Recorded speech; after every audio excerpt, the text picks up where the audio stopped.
Nous allons prendre nos Bibles rapidement. Nous sommes dans le livre de Matthieu. Matthieu chapitre 13, à partir de 47 et on descend. Matthieu chapitre 13. Matthieu chapitre 13. Je lis au nom de Jésus. Amen. Le royaume des cieux est encore semblable à un filet jeté dans la mer et ramassant des poissons de toute espèce. Quand il est rempli, le pêcheur le tire et après s'être assis sur le rivage, il met dans des vases ce qui est bon, il jette ce qui est mauvais. Il en sera de même à la fin du monde. Les anges viendront séparer les méchants d'avec les justes, et ils les jetteront dans la fournaise ardente, où il y aura des pleurs et des grincements des dents. Avez-vous compris toutes ces choses? Oui, répondit-il. Nous allons prendre une autre écriture, Luc chapitre 21, le verset 31 et le verset 35. Luc chapitre 21, verset 35. Non, 31 et le verset 35. Oh. De même, quand vous verrez ces choses arriver, sachez que le royaume des cieux est proche. 35. Car il viendra comme un filet sur tous ceux qui habitent sur la face de toute la terre. Parole du Seigneur. Amen. Je disais parole du Seigneur. Amen. Jésus-Christ vous bénisse. Amen. Vous qui êtes le peuple de Dieu. Là où nous sommes, nous nous levons rapidement, nous nous saluons dans la salle. Tu salues ton frère, ta soeur, peut-être que tu n'as pas eu cette occasion. Salue ton frère et ta soeur rapidement, les temps de fraternité. Vous avez remarqué que la semaine était tellement lourde, mais nous sommes là par la grâce du Seigneur.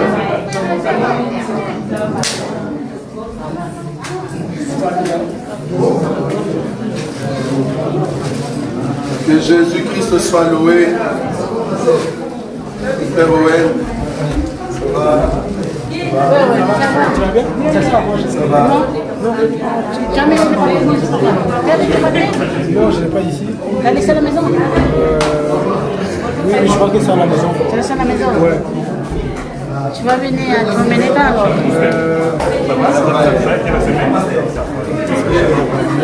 Tu veux tirer là?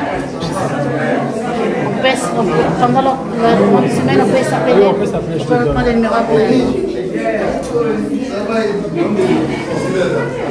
Bonjour, ça va?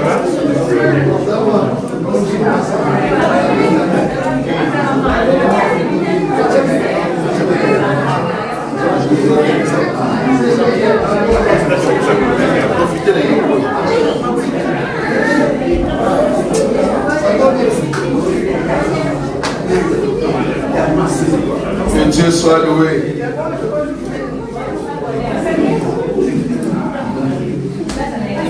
Nous pouvons nous asseoir.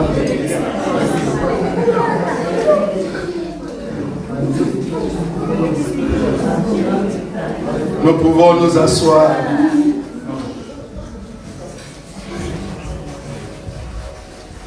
Que le roi des gloires soit loué, lui qui mérite l'honneur et la puissance. Amen. Comme vous le savez, nous continuons nos enseignements sur les paraboles. J'aimerais vous dire que depuis qu'on a commencé les paraboles, on n'a pas encore vu le 50% de toutes les paraboles qui se trouvent dans la Bible. Vous imaginez? Parce qu'il y en a tellement. Je me dis, ben, si je dois rester toujours dans les paraboles, ben, je peux rester 2 ans. C'est grave. Voilà, aujourd'hui nous allons voir la parabole de Philet.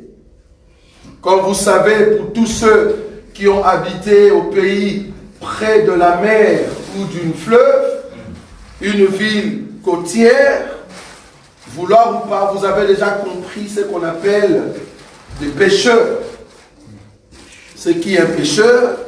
Mais un pêcheur, c'est une personne qui a l'habilité d'entrer dans la mer alors que toi tu as peur. Mais cette personne a l'habilité d'entrer dans la mer. Or, comme vous le savez, la mer n'a que 2 parties. Nous avons la partie qui n'est pas profonde et la partie qui est profonde. La partie qui n'est pas profonde, c'est là-bas que nous on donne les baptêmes pour éviter que nous puissions nous noyer. C'est là-bas que nous on donne le baptême. Pourquoi? Parce qu'on ne veut pas que la personne meure. Mais la partie qui est profonde, c'est là-bas que le grand pécheur vont. Pourquoi? Parce qu'ils se disent, si je pêche au bord, là où il y a à peu près, tout près de la terre, je ne veux pas avoir de gros poissons. Un gros poisson ne vient pas tout près de la terre. Pourquoi? Ben, parce que vous allez le voir. Mais de petits poissons, de petits, je me rappelle une fois, on a été en Espagne, et on mettait le pied dans l'eau, comme ça, il y avait des petits poissons qui venaient pour manger au-dessous de nos pieds. Et je crois qu'il y a même une sorte de médecine qui ont adapté, ces systèmes. C'est-à-dire, si tu veux faire des pédicures, c'est ça, pour qu'on te lave les pieds, ils prennent des petits poissons. Et puis, ils le mettent dans une sorte de bassin, et tu viens mettre ton pied dedans. Et eux, ils mangent tout ce qui est des pores. Vous voyez? Des pores de ton pied. Donc, au bord de la mer, il n'y a que de petits poissons. Donc, un bon pêcheur ne peut pas, au fait, pêcher au bord. Pourquoi? Parce que là-bas, il y aura des petits poissons.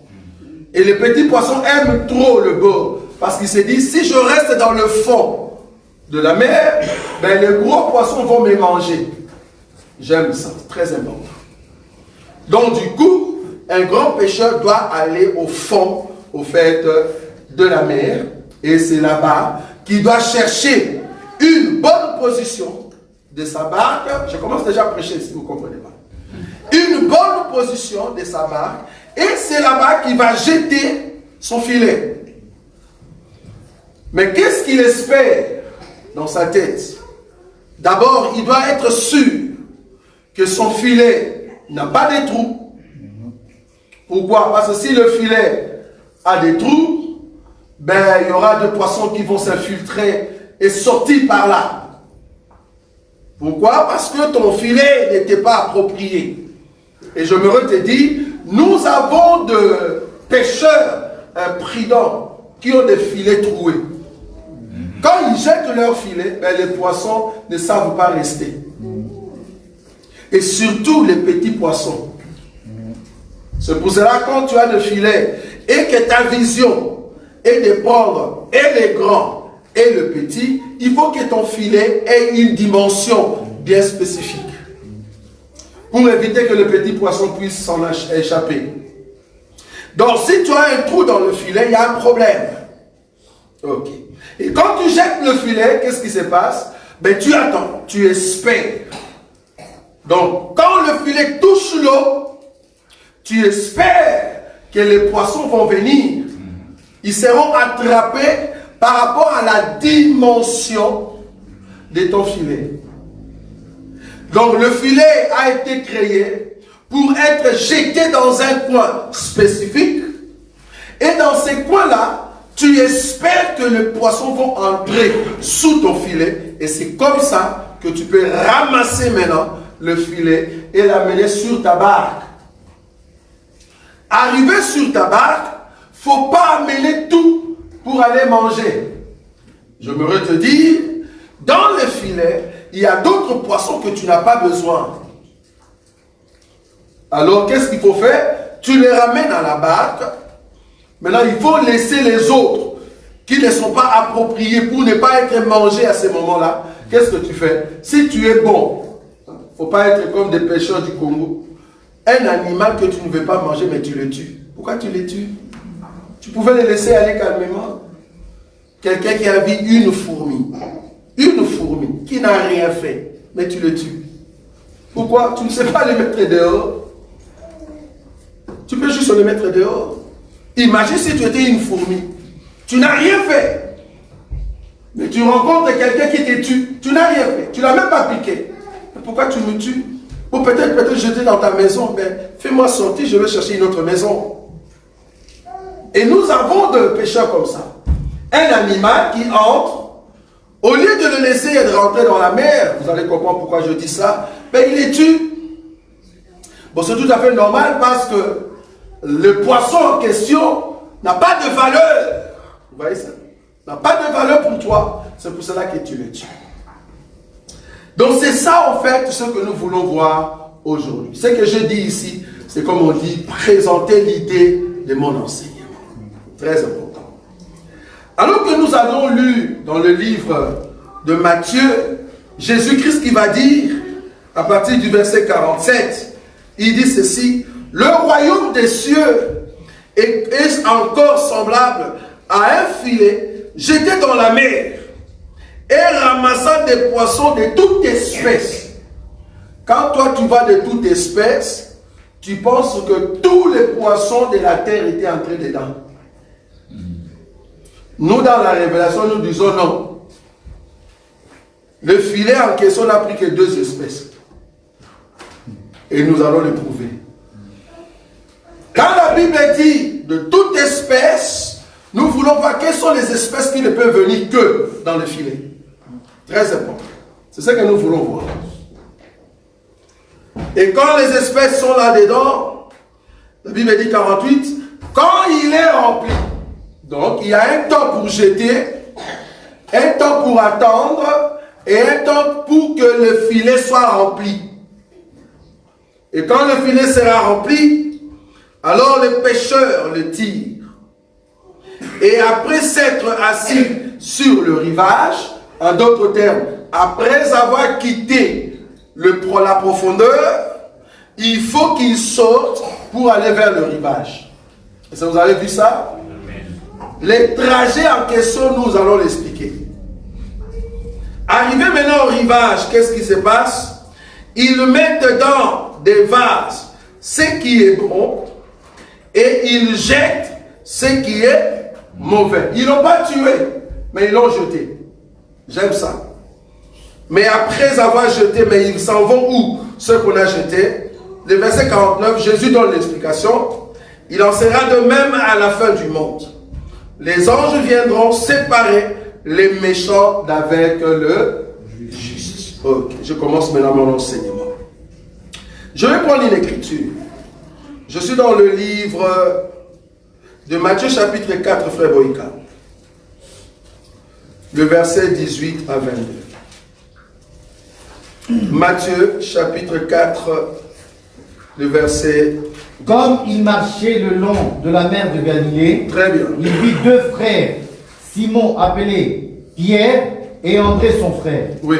qui jetaient un filet dans la mer, car ils étaient pêcheurs. Très bien. Il leur dit: suivez-moi, et je vous ferai pêcheurs d'hommes. Répète ça. Il leur dit: suivez-moi, et je vous ferai pêcheurs d'hommes. Très bien. Aussitôt, ils laissèrent le filet et le suivirent. De là, étant allé plus loin, il vit 2 autres frères, Jacques, fils de Zébédée, et Jean son frère, qui étaient dans une barque avec Zébédée leur père, qui réparaient leur filet. Il les appela, et aussitôt ils laissèrent la barque et leur père et le suivirent. Merci. Prends la même chose, mais dans Luc. Luc chapitre 1er. Et pardon, qu'est-ce que je dis? Marc. Dans Marc. Marc chapitre 1er, juste le verset 14. C'est la même chose. Juste le verset 14. Oui. Après que Jean eut été livré, Oui. Jésus alla dans la Galilée, prêchant l'évangile de Dieu. Jésus allant dans la Galilée, prêchant l'évangile de Dieu. Je me te dire que le filet que Jésus appelle ici royaume des cieux, c'est tout un homme. Amen. Le royaume des cieux, c'est tout un homme. Un homme, avant de devenir homme, était d'abord parole. Donc, le royaume des cieux, c'est toute une parole. C'est tout un évangile. C'est tout un enseignement. C'est pour cela même Jésus, il y a une écriture, là où il dit, si le miracle que je fais, c'est par les doigts de Dieu que je chasse les démons, alors le royaume de Dieu est parmi vous. Donc Jésus s'est représenté comme le royaume de Dieu. Est-ce que vous voyez ça? Donc quand il dit le royaume de Dieu est semblable à un filet, cela veut dire le filet en question n'est rien d'autre que Jésus. Ça vous avez vu? Le filet en question, c'est Jésus. Mais quand nous disons Jésus, ce n'est pas J-E-S-U-S. Non. Si tu penses que c'est ce Jésus-là, tu as tapé à côté. Le Jésus que nous prêchons ici, c'est tout un évangile. Amen. C'est toute une parole. C'est l'enseignement pour aller au ciel. Amen. Donc, Jésus est venu comme filet. Pour attraper qui? Pour attraper les hommes. Maintenant, pour enseigner qu'il est le filet, pour attraper les hommes, il commence par attraper Pierre. Vous voyez ça? Amen. Il commence par attraper Pierre et qui? André. Il dit quoi? On répète cette écriture. Matthieu chapitre 4, 18. Jésus leur dit, Oui. suivez-moi. Non, 18. Matthieu Matthieu 4, marchait 18. le long de la mer de Galilée. Oui. Il vit deux frères, Oui. Simon, Oui. appelé Pierre, et André son frère, Oui. qui jetaient un filet dans la mer. Un instant. Donc Jésus qui vient, il voit deux hommes. Il jette leur filet. Jésus est dans le royaume de Dieu. Qui est au fait le filet. Ça va? Il est le filet. Maintenant, il faut que quelqu'un puisse jeter Jésus. Parce que Pierre et André prenaient le filet, faisaient quoi? Ils jetaient. Or, je vous ai dit que le filet, c'est le royaume de Dieu. Mais il faut que le royaume de Dieu soit jeté. Vous voyez ça? Le fait de jeter, c'est ce que Jésus va faire. Il est juste un filet, mais il fallait qu'on puisse le jeter. Et j'aimerais te dire, la personne qui a pris Jésus et l'a jeté sur Pierre et André, c'est Christ. Amen. Amen. Est-ce que vous avez vu ou pas? Parce que c'est l'esprit qui était à l'intérieur de Jésus qui va commencer à se jeter comme étant filet. C'est ça le pouvoir, la puissance qui a jeté Jésus sur Pierre et André. Maintenant, il a vu que Pierre et André ont jeté le filet. Qu'est-ce qu'il fait? Il dit, Il leur dit, oui, suivez-moi, oui, et je vous ferai pêcheurs d'hommes. donc si Pierre, ton filet, c'est pour prendre des poissons, mais moi, à partir d'aujourd'hui, si tu me suis, je te fais maintenant pêcheur d'hommes. Au lieu que tu puisses pêcher les poissons, tu vas pêcher les hommes. Ah, donc les poissons égale hommes. Amen. Ça, vous avez vu ou pas? Amen. Donc Jésus étant filet, il est venu avec son évangile pour pêcher qui? Les hommes. Amen.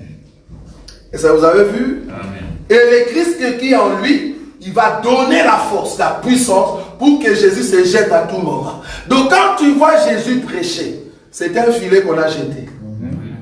Quand tu nous vois prêcher, c'est parce qu'on nous a jetés. Parce que Jésus a dit, Pierre, André, je vous ferai pêcheurs d'hommes. En d'autres termes, moi, je vais commencer à vous jeter et vous allez prendre des hommes. Je voudrais te dire, tu es un filet. Un filet qui doit attirer. Un filet qui doit être jeté dans ta famille. Un filet qui doit être jeté dans ta famille pour attirer des hommes. Mais vérifie que toi qui es filé, tu n'as pas un trou. Parce qu'il y a des personnes, tu es filé, oui, mais tu as un grand trou. Toute personne qui vient chez toi fuit. Mais maintenant, il ne s'est pas resté. Tu es un filet où il y a un trou, frère. Tu as des amis, mais qui fuient. C'est parce que tu es un filet qui a un trou. Il n'y a aucun poisson qui va rester avec toi. À moins que ce soit des crevettes. Parce que les crevettes ont des pieds bizarres, ils s'accrochent sur le filet. Mais des vrais poissons, ils ne peuvent pas rester. Même dans tes relations, c'est vrai, tu es belle, c'est vrai, tu es beau. Tu as de l'élégance, mais le problème, le filet que tu es, tu as un trou. Et toute personne qui vient chez toi fouille après. Qu'est-ce qui ne va pas? Répare d'abord ton filet. Quand tu répares le filet, c'est là-bas que toute personne va rester. Le filet troué ne peut pas garder le poisson. Alors Jésus a dit, je vous ferai pêcheurs d'hommes. En d'autres termes, vous allez commencer à pêcher. Je vais prendre encore une autre écriture qui va m'aider ici. Je rentre là-bas, là où nous étions tout à l'heure, frère Boïka. Dans le livre de... Bon, je prends Luc. Luc, chapitre 11, le verset 19 et 20. C'est ce qu'on a vu tout à l'heure. Tu peux le lire. Et si moi, Luc 11. Oui, Luc 11. Et si moi, 19 à 20. Et si moi, je chasse les démons par Belzébul, vos fils, par qui les chassent-ils? C'est pourquoi ils seront eux-mêmes vos juges. Mais si c'est par le doigt de Dieu que je chasse les démons, le royaume de Dieu est donc venu vers vous. Donc ici, Jésus confirme que c'est lui qui est au fait le royaume de Dieu. Amen. Et le royaume de Dieu étant un filet, il est venu chercher les hommes. Quel homme? Tout homme qui va s'accrocher dans son filet. Or, Jésus, avant de jeter son filet, il a vérifié que son filet n'avait pas de trous. N'avait pas de trous. Et là où il va jeter le filet, ce n'est pas partout sur la mer. Non, il jette le filet dans un coin spécifique. Et les poissons qui vont entrer, après il va les trier. J'aime ça. Nous allons venir là-bas. Donc, au fait, son filet est bien réparé. Je prends Luc 5 maintenant. Là, j'entre maintenant dans ce qu'on appelle les sortes de poissons et comment savoir si je suis un bon poisson ou pas. Remarquez, Luc chapitre 5, frère Boïka, on commence à partir du premier verset. Lis calmement, jusqu'au verset 8.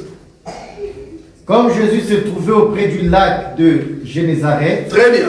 et que la foule se pressait autour de lui pour entendre la parole de Dieu, Très bien. il vit au bord du lac 2 barques, Très bien. d'où les pêcheurs étant descendus pour laver leurs filets. Mhm. Il monta dans l'une de ces barques qui était à Simon, et il le pria de s'éloigner un peu de terre. Puis, il s'assit de la barque, il enseignait la foule. Un instant. Ici, Jésus, il vient auprès, au fait, dans cette lac de Génézareth. Qu'est-ce qui se passe? Il voit la foule. Il voit les hommes. Or, la foule, selon Apocalypse, c'est la mer. Amen. Nous sommes d'accord ou pas? Amen. C'est la mer. C'est-à-dire Jésus qui doit jeter le filet, il doit le jeter sur les hommes, sur la foule, sur des personnes. Quand il a vu la foule, il dit, ah, moi je suis le filet. Comme je suis le filet, ici donc je dois pêcher. Alors pour pêcher, il voit 2 barques. Il dit à Simon, il entre dans la barque de Simon et puis il lui dit, avance un tout petit peu. C'est-à-dire, entre dans la mer. Je m'aurais te dit, le mouvement où Jésus était sur la terre, avec la foule, il n'a pas prêché. La Bible dit, je reprends l'écriture, comme Jésus se trouvait auprès du lac de Génézareth et que la foule se pressait autour de lui pour entendre quoi? La parole de Dieu. Pour entendre la parole de Dieu. Il vit au bord du lac 2 barques d'où les pêcheurs étaient descendus pour laver leurs filets. Il monta dans l'île de ces barques qui étaient à Simon et il les pria de s'éloigner un peu de terre. Vous voyez ça? Puis il s'assit et de la barque, il enseignait la foule. Jésus, quand il enseignait, il était sur la terre, il n'enseignait pas. Il ne donnait pas la sémence. Enseigner veut dire donner la sémence. Il ne donnait pas la sémence. Mais quand il a trouvé Simon, quand il a trouvé l'église, quand il a trouvé le peuple qui lui écoute, c'est là-bas qu'il monte parmi ce peuple et il commence à parler. Je ne sais pas si vous voyez la différence. Aujourd'hui, le monde de la foule est prêché par l'église.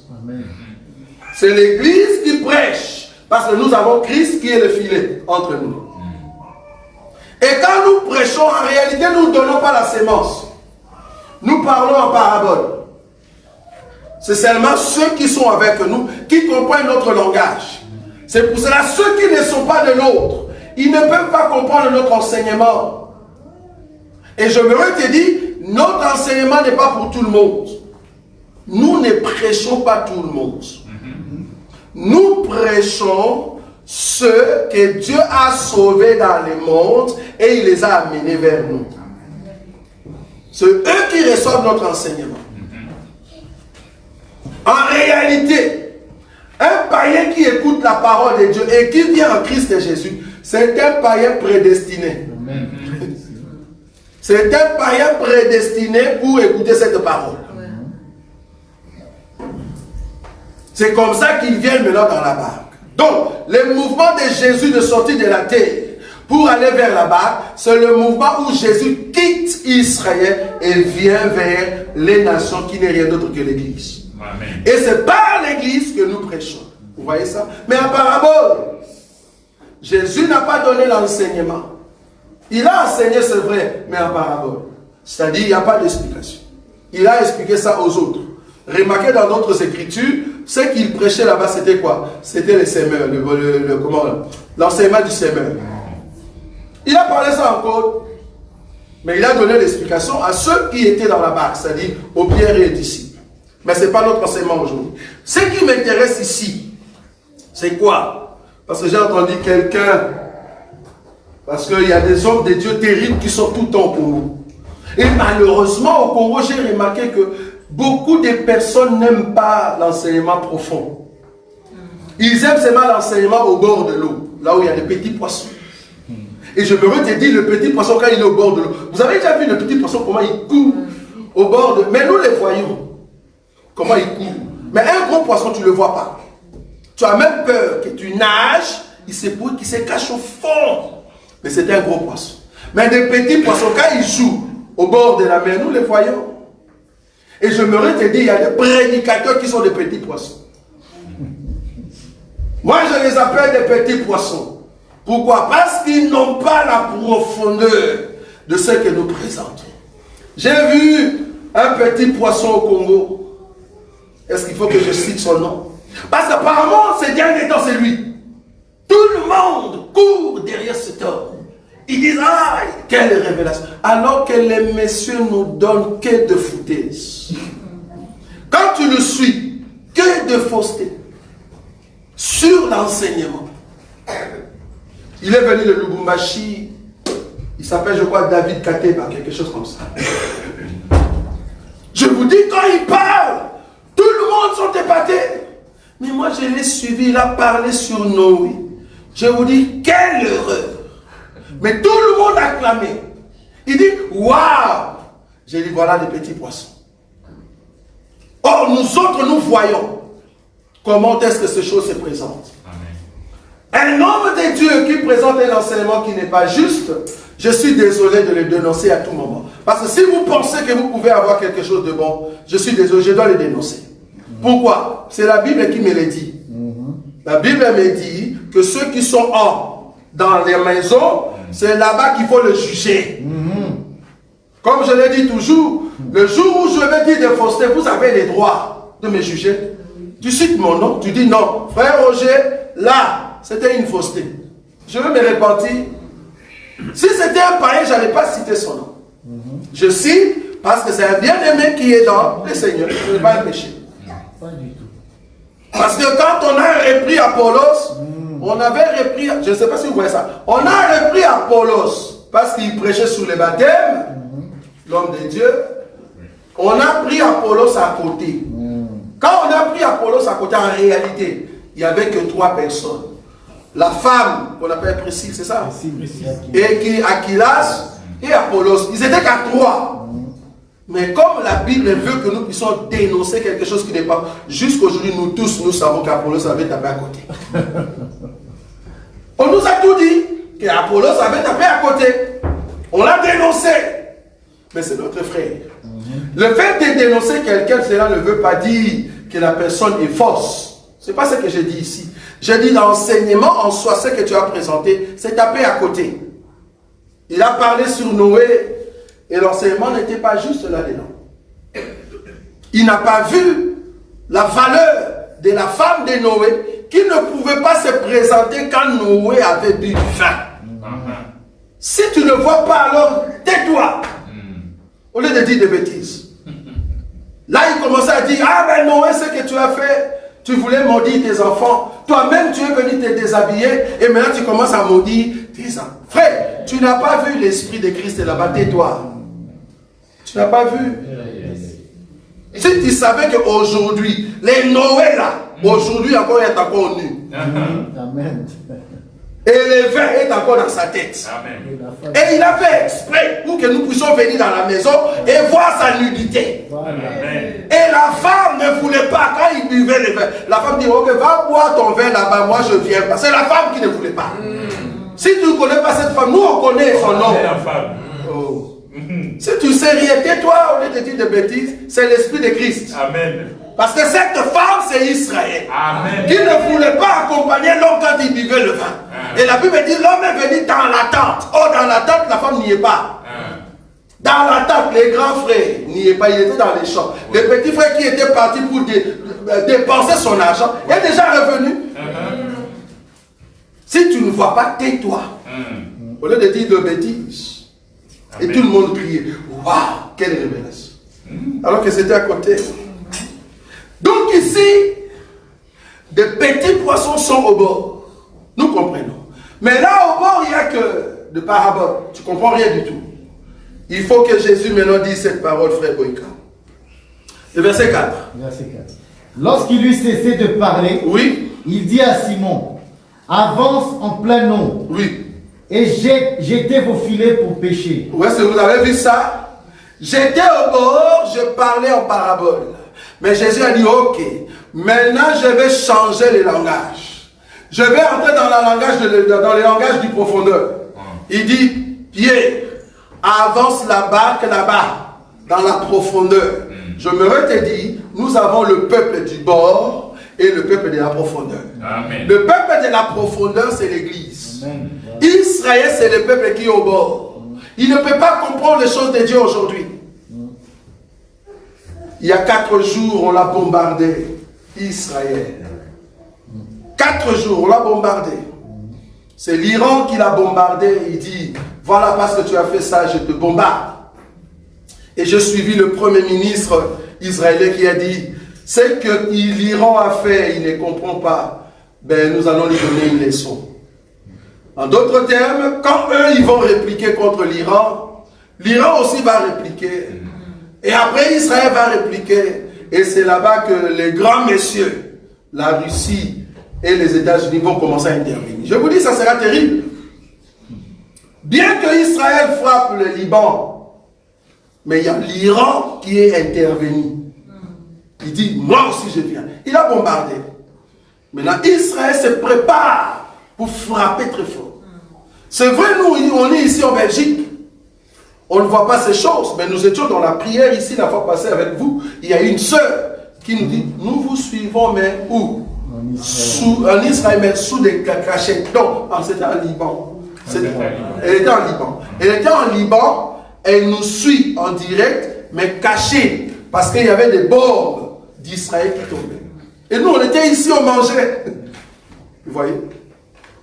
Et je me te dit, ces mouvements-là, comme on dit, le bruit de guerre, ça va venir encore ici. Amen. Très bientôt, vous allez commencer à vous dire, ben, on est où? Est-ce qu'on est vraiment à Beyrouth ou on est vraiment en Belgique? Terrible. Ces choses arrivent.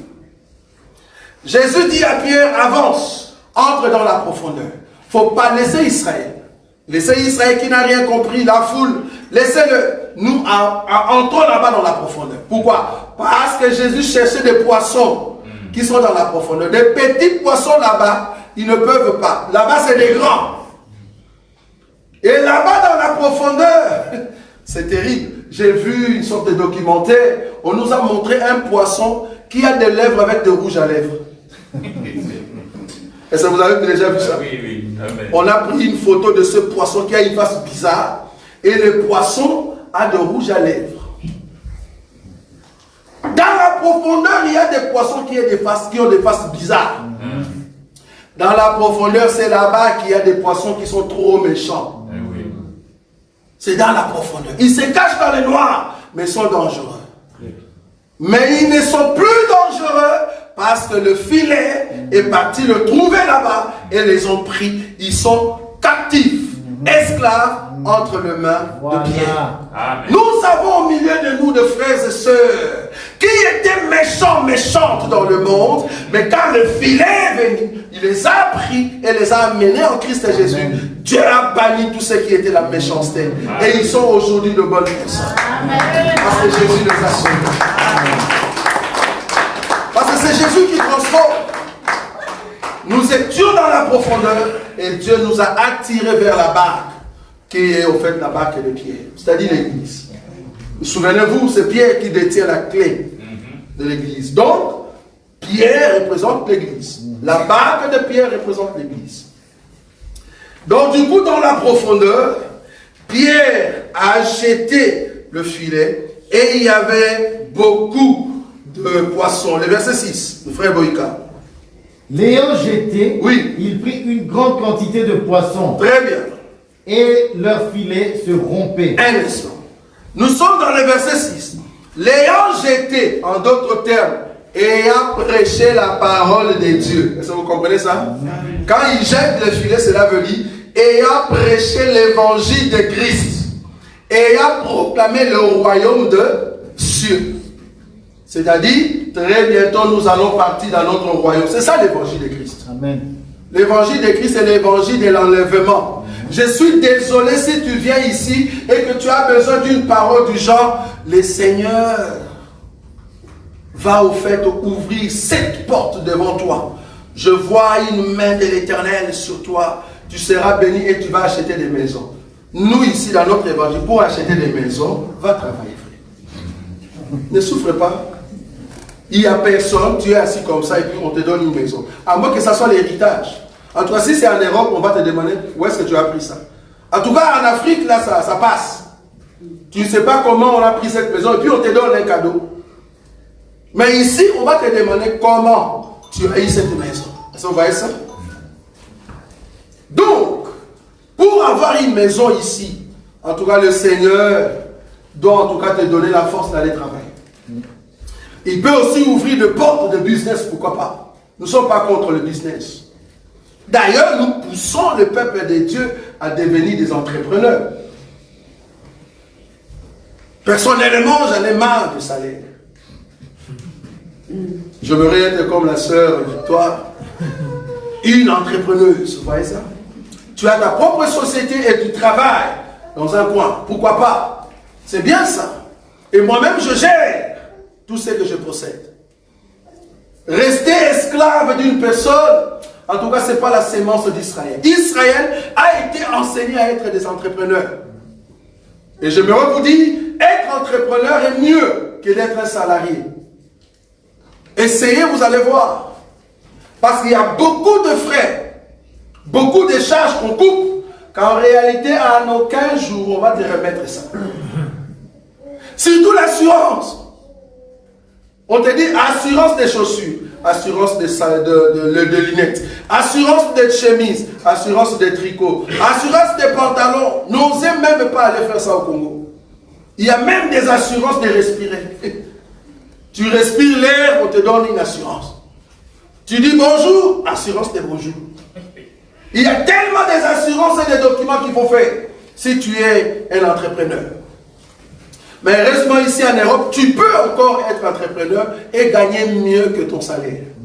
Essaie seulement d'avoir un fonds, surtout les idées et de bonnes personnes tout autour de toi. Engage-toi dans l'entrepreneuriat, je te dis, tu vas réussir. Très important. Donc ici, Jésus entre dans la grandeur, il entre dans la profondeur pour amener maintenant de gros poissons. Mais malheureusement, qu'est-ce qui s'est passé? Le verset 6 nous dit, l'ayant jeté, il prit une grande quantité de poissons et leur filet s'est rompé. Je me te dire, dans un filet, s'il y a beaucoup de gros poissons, de petits poissons cherchent à sortir. Plus les poissons ont bien mangé, ils sont devenus gros, les petits poissons ne veulent pas rester. Et comme le filet s'est rompu, les petits poissons, qu'est-ce qu'ils font? Ils sortent. Nous, la Vierge sage, nous sommes des poissons gros. Nous mangeons bien l'évangile. Nous sommes remplis de l'évangile, de vitamines. Tellement que nous sommes gros, nous étouffons des petits poissons. Dans le filet.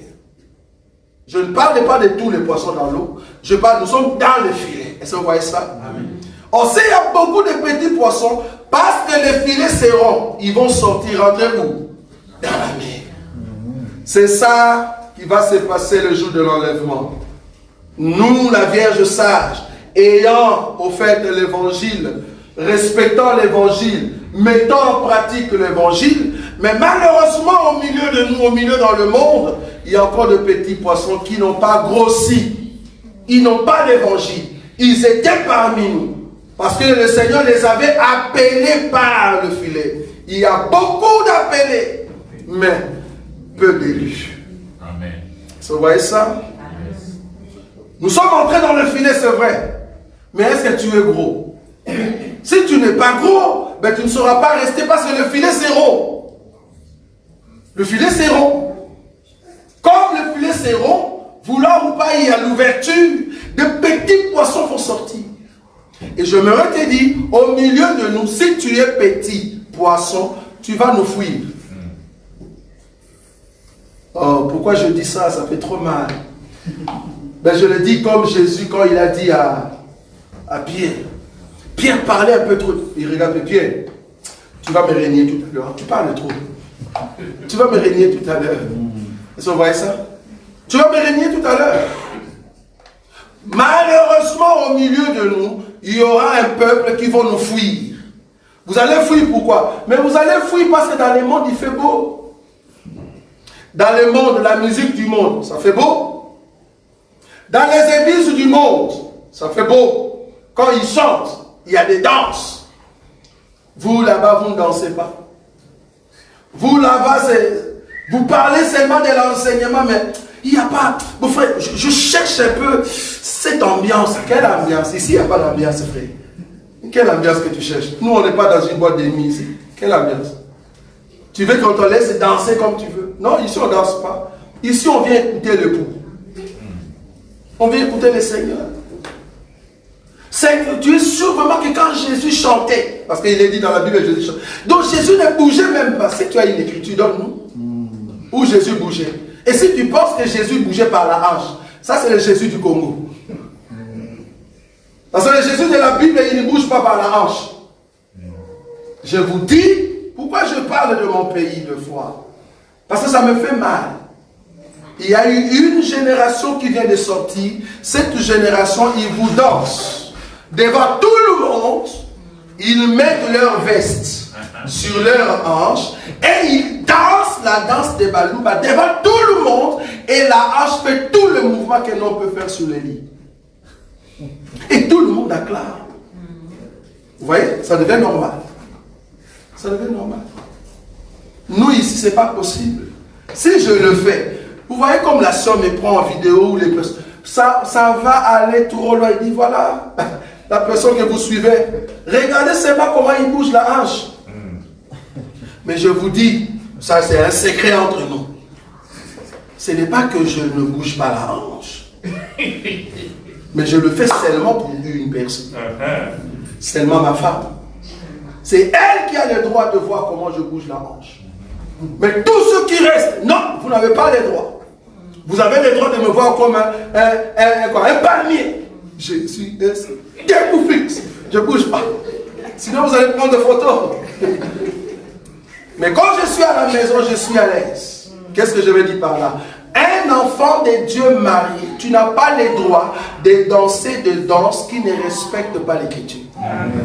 Non. Comment tu bouges la hanche comme ça, devant tout le monde? Qu'est-ce que tu nous montres? Tu veux nous dire, en fait, venez voir ce que je fais à votre frère. C'est ça. C'est ça, non? Et toi, le frère, quand tu danses devant tout le monde, la danse là de Balouba, qu'est-ce que tu veux nous dire? Venez voir combien je fais à votre soeur. C'est ça.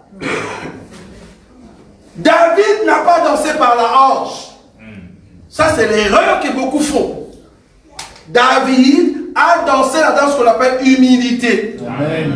Voilà. Il dit, je vais me paraître vil devant toi. C'est ça l'humilité. Tu as très mal compris la danse. Quelqu'un m'a dit, mes frères, vous êtes trop radical. Vous croyez vraiment que les Américains, si les Américains dansent leur danse d'Amérique, ils sont en dehors de la parole. Est-ce que vous allez vraiment me voir étant américain, Jésus est Seigneur, et puis je fais des trucs de Michael Jackson? Jamais. Je ne peux pas. D'abord, tout ce que lui faisait, il y avait un code. Quand il faisait, comment on appelle ça, les trucs de retour là, les pieds? Moonwalk. C'est-à-dire, le monde tourne, mais nous on recule. Il y a un langage codé. Le monde tourne, mais nous on recule. C'est ce qu'il faisait. Et moi, je ne peux pas prendre ce code secret des Illuminati et venir danser ici, frère. Que tu sois américain, que tu sois congolais, que tu sois angolais, tu ne peux pas danser les danses du monde. Non. Et dans la Bible, il n'y a pas une danse pour danser pour le Seigneur. La danse que nous dansons, c'est le cœur attaché à Dieu. Quand le cœur est attaché à Dieu, le corps n'a plus le pouvoir. Pourquoi ton corps bouge? Ça bouge, mais calmement. En même temps, l'esprit lui dit, attention, ne bouge pas trop. Contrôle. Sinon, il y a un problème, frère. Il ne faut pas laisser ton corps bouger comme si tu étais où? Très important. Nous sommes un peuple béni de Dieu. La Bible dit le filet s'est rompu. Du coup, de petits poissons sont sortis. Et qui sont les poissons qui sont restés? C'est seulement le gros poisson, frère Boïka. Je prends une écriture Jean. Jean chapitre 21. C'est la même chose, mais maintenant après la croix. Parce que le gros poisson, c'est toute personne qui traverse la croix. Oui, Jean chapitre 21, à partir du premier verset, tu descends. C'est là-bas qu'on va terminer. Après cela, oui, Jésus se montra encore aux disciples sur le bord de la mer de Tibériade. Oui. Et voici de quelle manière il se montra. Un instant, frère, avant d'aller là-bas, rentre un peu dans Luc chapitre 5, le verset 3 et 8. Il est dit quoi? C'est dans le verset 7. Voilà, le 7. Luc chapitre 5. 5, le verset 7. Qu'on termine là-bas d'abord. Tu prends le verset 6 qu'on a lu tout à l'heure, le verset 7 et 8. L'ayant jeté, oui. Ils prirent une grande quantité de poissons. Très bien. Et leur filet se rompait. Leur filet s'est rompu, à d'autres termes, comme il y a ouverture de petits poissons, se sont échappés. Est-ce que vous avez vu ça? Maintenant, c'est les gros poissons qui doivent rester, je vais le démontrer. Allez-y. Ils firent signe à leurs compagnons qui étaient dans leur barque, oui, de venir les aider. Oui. Ils vinrent et ils remplirent les deux barques, oui, au point qu'elles s'enfonçaient. Très bien, un instant. Donc, quand le filet s'est rompu, quand le petit poisson commençait à fuir, parce qu'il y avait une très grande quantité de gros poissons, maintenant pour tirer et amener dans la barque, quand on dit gros poissons, cela veut dire ceux qui étaient des méchants. Ceux que Dieu avait une grande vision comme des Paul, des persécuteurs, mais qui sont venus en Christ et Jésus et qui ont de la valeur. Nous étions des pécheurs. Nous étions des pécheurs ayant un diplôme d'ingénieur. J'aime toujours rentrer là-bas. Parce qu'il y a des pécheurs qui ont juste des certificats. Mais il y a d'autres pécheurs qui avaient des ingénieurs, qui sont des ingénieurs. Ingénieux dans le mal. Un diplôme d'ingénieur en mal. C'est-à-dire c'est un requin. Tout poisson n'est pas poisson frais. Il y a des poissons qui sont des requins. Et le requin est grand. Nous sommes d'accord. Quand il te broie, il y a un problème. Mais c'est un poisson. Et il y a des requins qui sont un peu petits, mais trop dangereux. Tu penses que c'est un petit poisson, mais quand la personne ou le poisson ouvre sa bouche, il a le fait des dents bizarres. S'il essaie de te mordre, tu es parti, qu'on appelle des piranhas. Vous avez déjà rencontré des piranhas? Un poisson qu'on appelle piranha, qui aime trop les sangs. Quand je parle des poissons, toi tu vois vraiment les poissons, tu dis oui, poisson avec les yeux, oui, avec la... Moi je ne suis pas là-bas.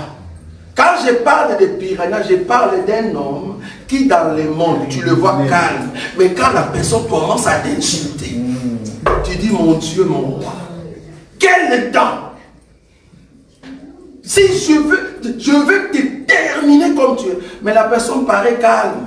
Toi, tu dis, je peux jouer avec la personne.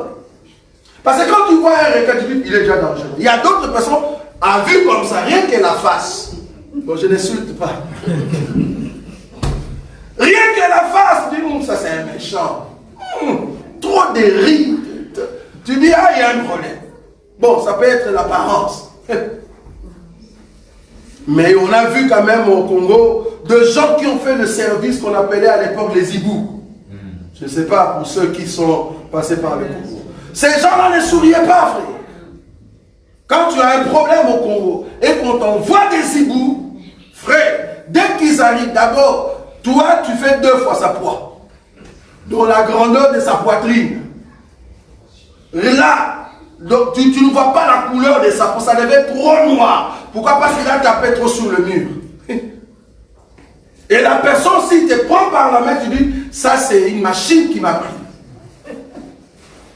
Des hiboux. Rien que la face de la personne, tu dis, non, ça c'est un méchant. Mais il y a des gens qui paraissent simples, de femmes très belles, calmes, mais le jour où tu vas la mettre à la maison, c'est là-bas que Piranha sort. Tu ne m'as jamais connu. C'est aujourd'hui que tu vas me connaître. Mais attendez, on a fait 5 ans. C'est aujourd'hui que je vais te connaître. Des insultes. Il y a des frères aussi comme ça. Qui viennent à l'église et disent, ouais, j'aime le Seigneur. Mais à la maison, ce sont des piranhas. Ce sont des piranhas. Moi, mon père m'a enseigné que je ne peux pas donner ma carte bancaire à ma femme. Ça, c'est l'homme qui parle comme ça. Et pourquoi tu as épousé la femme? Si tu ne peux pas donner ta carte bancaire à ta femme, pourquoi tu l'as épousée alors? La Bible dit, la femme, les désirs de la femme se porteront à son mari. C'est la Bible qui le dit. Amen. Les désirs de la femme se porteront à son mari. Donc une femme qui te demande le pain le mois de janvier, il te demande le pain le mois de février, il ne faut pas que tu te mettes en colère. Mets-toi en amitié avec et dis, ok, je comprends. Normalement, tu as droit. Mais est-ce qu'on ne peut pas diminuer un peu les normes? Qu'est-ce que tu vas faire avec tous ces super? Il faut négocier avec la femme. On ne crie pas sur la femme. C'est son droit. Un homme peut avoir 2 pantalons, mais une femme doit avoir beaucoup d'habits.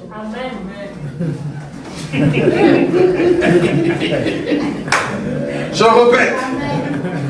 Un homme doit avoir le 2 pantalons, c'est bien. Mais une femme doit en avoir beaucoup. Remarquez dans la Bible, Matthieu, juste dans les Actes des Apôtres, Jésus n'avait qu'un seul habit. Et cet habit, à chaque fois, il est lavé. Il a lavé cet habit le jour de la transfiguration. J'aime ça. Est-ce que vous voyez ça? C'est le jour de la transfiguration que Jésus a lavé sa robe. Parce que la robe qu'il avait, la Bible dit quand il est venu dans la transfiguration, tellement qu'il y avait l'onction, sa robe est devenue comment? Très blanche. C'est ces jours-là qu'il a lavé. Mais remarquez les pierres et les autres, ils changeaient tout le temps. Parce que les pierres et les autres, c'est la femme. Une femme qui n'a que 2 robes et un homme qui a 20 costumes, c'est un homme hypocrite. C'est un homme qui ne donne pas l'argent. C'est un homme qui ne sait pas comment soigner sa femme.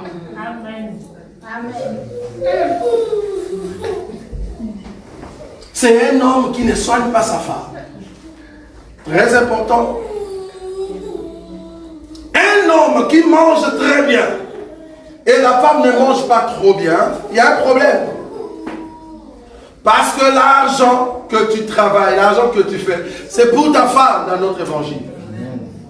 Jésus a dit, je vous ai tout dit. Je vous ai tout donné.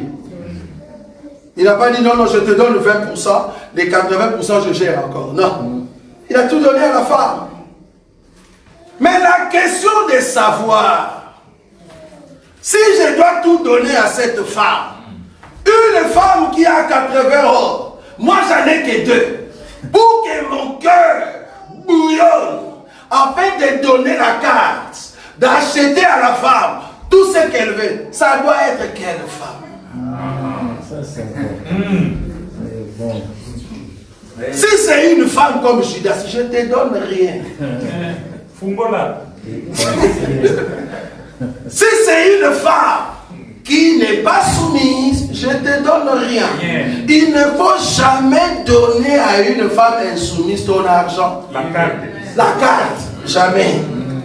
Parce qu'elle est insoumise. Amen. Plus tu lui donnes, plus elle sera insoumise. Amen. Il faut lui discipliner, pour la discipliner. On ne donne pas à la femme insoumise sa carte, non. Il ne faut pas donner l'onction à une personne qui ne respecte pas l'enseignement. Il va commencer à donner de l'huile. Viens, prends de l'huile. Alors que Jésus l'a fait peut-être une fois. Il commence à donner des mouchoirs. Il commence à taper les gens. Il dit l'onction parce que tu as des démons. Pour que les démons sortent, je prends un fouet. J'étais vraiment stupéfait de voir que pour chasser un démon, il faut fouetter une personne. Et les gens sont partis pour recevoir la délivrance. Si seulement moi je le fais ici, Seigneur. Ils sont partis pour recevoir la délivrance. Et le pasteur, il prend un fouet. Il commence à taper trop fort sur les gens, croyant que les démons vont fuir. Oui. Jésus a dit à Pierre, entre dans la profondeur, et là-bas il y a eu des gros poissons, mais malheureusement, le filet s'est rompu. Alors qu'est-ce que les disciples ont fait, le verset 6? Ils firent signe à leurs compagnons qui étaient dans l'autre barque de remplir, de quoi? De les aider. Ils vinrent et ils remplirent les deux barques au point qu'elles s'enfonçaient. Les deux barques qui a contenu le poisson, les deux barques et ceux qui sont venus pour soutenir, pour que le poisson entre dans les deux barques, n'est rien d'autre qu'à la loi et au témoignage. Tu vois ça? Amen. Tu ne peux pas entrer dans la barque si tu n'as pas la lumière de la loi et le témoignage. Nous donnons la loi et nous expliquons les témoignages. Nous avons la parole et la puissance de la parole. C'est là-bas que tu entres dans la barque. C'est ça les deux barques. Est-ce que vous avez vu ça? Maintenant, après que les deux barques sont remplies, alors d'autres poissons sont partis. Parce que les autres poissons, vous comprenez ici, c'était le poisson qui était dans le filet. Mais ces poissons ne peuvent pas rester. Pourquoi? Parce qu'il y a des gros poissons. Alors le filet s'est rompu pour que les petits poissons partent. Ça, c'est la Vierge folle. Ça, vous avez vu, non? C'est la Vierge folle qui va nous quitter. C'est ce que je dis ici. C'est la Vierge folle qui va nous quitter. Pourquoi? Parce que notre enseignement est dur et trop fort. Mais cet enseignement dur et trop fort nous donne des vitamines. Vous voyez ça? Et après, maintenant, frère Boy, quand on rentre là-bas, Jean, chapitre 21, le 1er au 14. Après cela, Jésus se montra encore aux disciples. Oui, c'est là-bas qu'on va terminer. Sur le bord de la mer de Tibériade. Très bien. Et voici de quelle manière il se montra. Ici, nous sommes après la mort. Donc, ce n'est plus avant la mort. Nous sommes après la mort de notre Seigneur Jésus. Continue. Simon Pierre, Thomas appelé Didyme, Nathanaël de Canaan en Galilée, le fils des Zébédée et deux autres disciples de Jésus étaient ensemble. Simon leur dit, je vais pêcher. Ils lui dirent, nous allons aussi avec toi. Ils sortirent et montèrent dans une barque. Et cette nuit-là, ils ne prirent rien. Le matin étant venu, Jésus se trouva sur le rivage. Mais les disciples ne savaient pas que c'était Jésus. Jésus leur dit, enfants, n'avez-vous rien à manger? Ils lui répondirent, non. Il leur dit, jetez le filet du côté droit de la barque. Très bien. Et vous trouverez. Ils le jetèrent donc, et ils ne pouvaient plus le retirer à cause de la grande quantité de poissons. Très bien. Alors le disciple que Jésus aimait dit à Pierre, c'est le Seigneur. Et Simon-Pierre, dès qu'il eut entendu que c'était le Seigneur, mit son vêtement et sa tunique, car il était nu, et se jeta dans la mer. Très bien, oui. Les autres disciples vinrent avec la barque, tirant le filet plein de poissons, car ils n'étaient éloignés de terre que d'environ 200 coudées. Très bien, 9. Lorsqu'ils furent descendus à terre, ils virent là des charbons allumés, du poisson dessus et du pain. Très bien. Jésus leur dit, apportez des poissons que vous venez de prendre. Simon-Pierre monta dans la barque et tira à terre les filets plats de 153 grands poissons. Et quoi qu'il en eût tant, le filet ne se rompit point. Merci. Le filet ne s'est rompu point. Et le nombre de poissons de gros, c'était 150 combien? 153 poissons.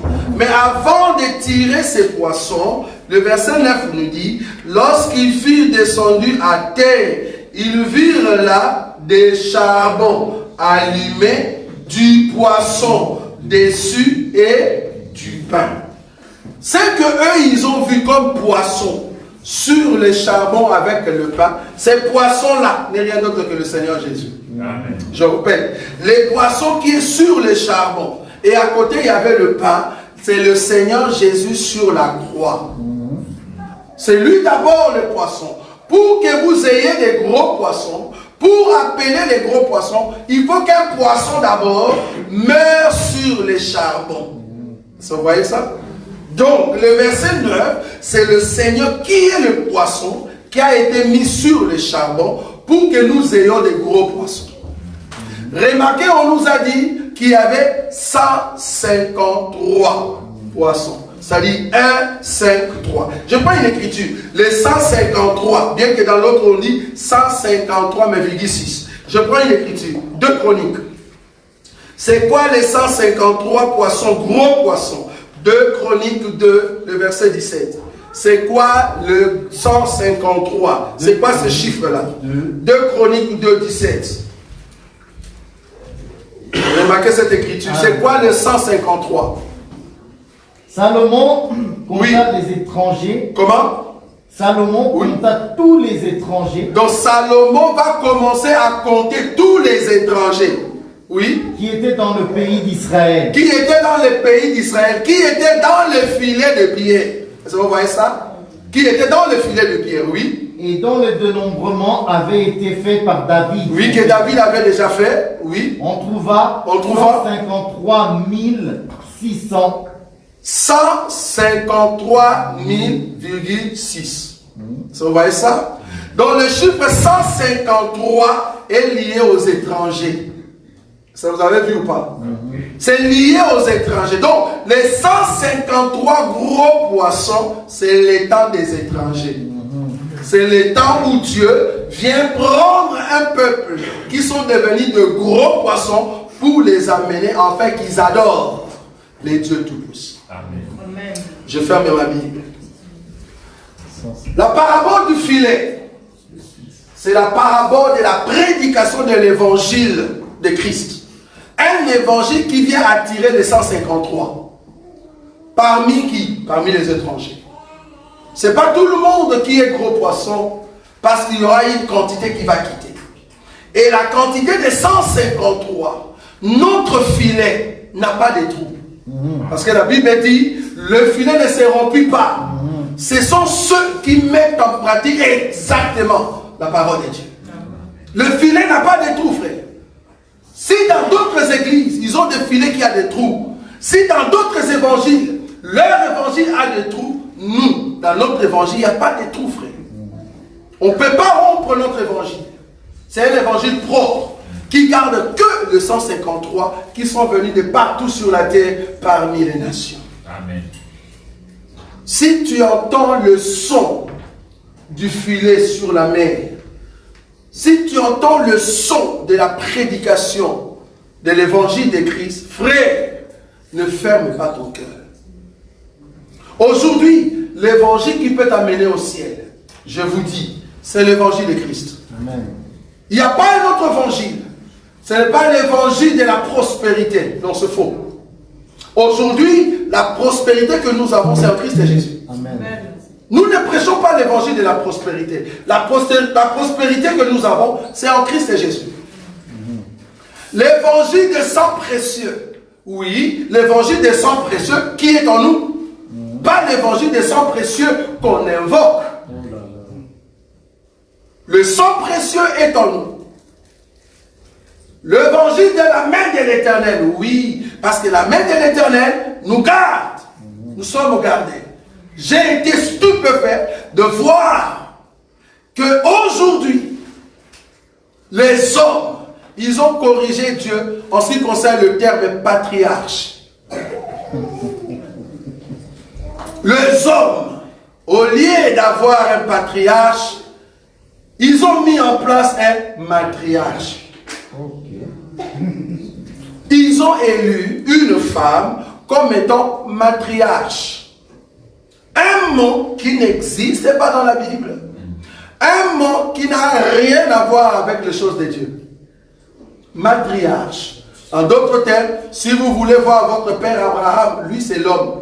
Mais moi je suis la femme. Car nous n'avons qu'un seul patriarche. Le véritable Jésus. Celui qui est notre patriarche. Et il faut voir la matriarche en question. Rempli de make-up. Wow. Un matriarche est rempli de make-up. Oh, la Bible nous dit, nous sommes des modèles. Un matriarche qui est noir, qui est africaine, ayant des cheveux noirs, mais ce jour-là, parce qu'on va le mettre comme étant matriarche, elle a changé de cheveux. Ses cheveux étaient devenus bruns. Il a mis de peinture sous la tête, de mèches, de faux cheveux. Rouge à lèvres comme une sirène.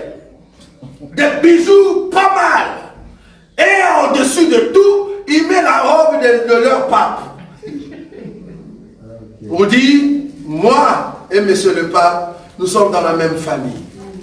Et tous ceux qui étaient à côté des monseigneurs, des cardinals, mais soi-disant dans l'évangile dit réveil spirituel. Église de réveil. C'est là-bas que nous disons, ce sont des églises, des sommets. Dans la Bible, il n'y a pas un terme matriarche. Une femme, strictement interdit à une femme de diriger l'église. Strictement interdit. Amen. Une femme ne peut pas diriger l'église. Si vous entrez dans une église où c'est une femme qui prêche, je l'ai dit du haut de la chaîne, c'est une femme lesbienne. Pourquoi? Parce qu'une lesbienne, c'est une personne qui veut donner la sémence à une autre femme. Tu es femme, tu veux donner la sémence. Une femme ne peut pas diriger une église. Amen. C'est une abomination. La parole. Si vous avez une écriture qui prouve cela, ben venez. Je suis d'accord que la femme peut être politicienne. Je suis d'accord. C'est dans le monde. Mais ici, là où il y a des ministères, ici dans l'église, la femme n'a pas de ministère. Et le patriarche ou le matriarche, ça vient d'où? Ce n'est pas un ministère. Ce n'est pas un ministère. Il y a quelqu'un dans son église, il a consacré une femme ancienne. Donc si on consacre des anciens, on lui dit non, non, les anciens c'est bon, moi je vais créer.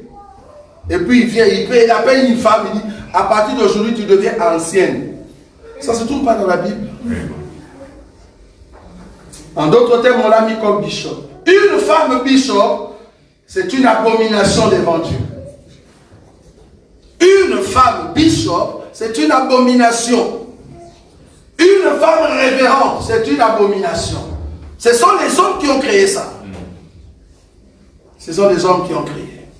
Je me te dire, si nous pouvions avoir des apôtresses dans la Bible, mais Marie de Magdala pouvait bien être apôtresse.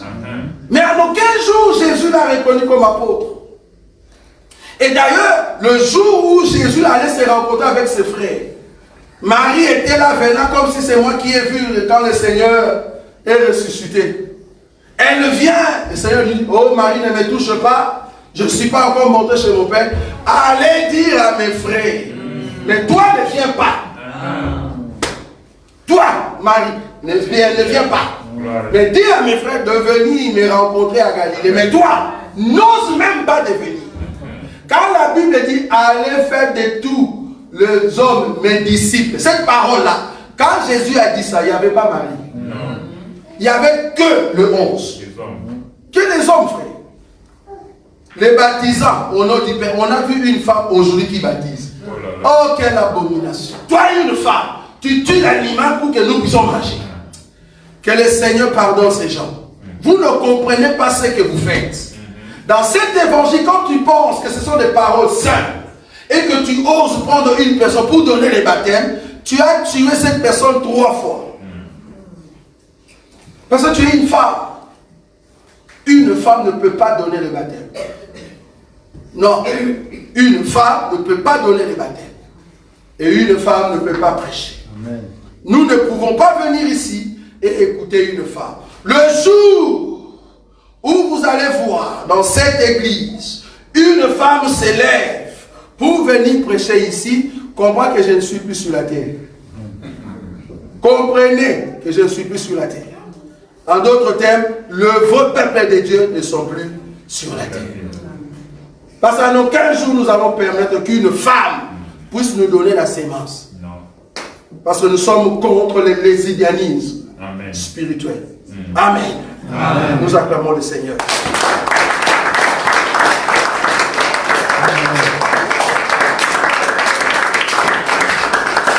Seigneur, nous te disons un grand merci.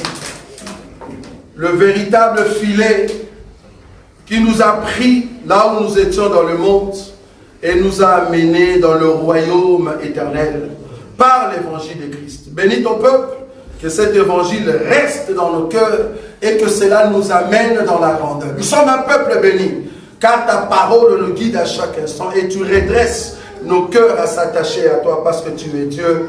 En ton nom, Jésus-Christ, que nous avons ainsi prié. Amen. Amen.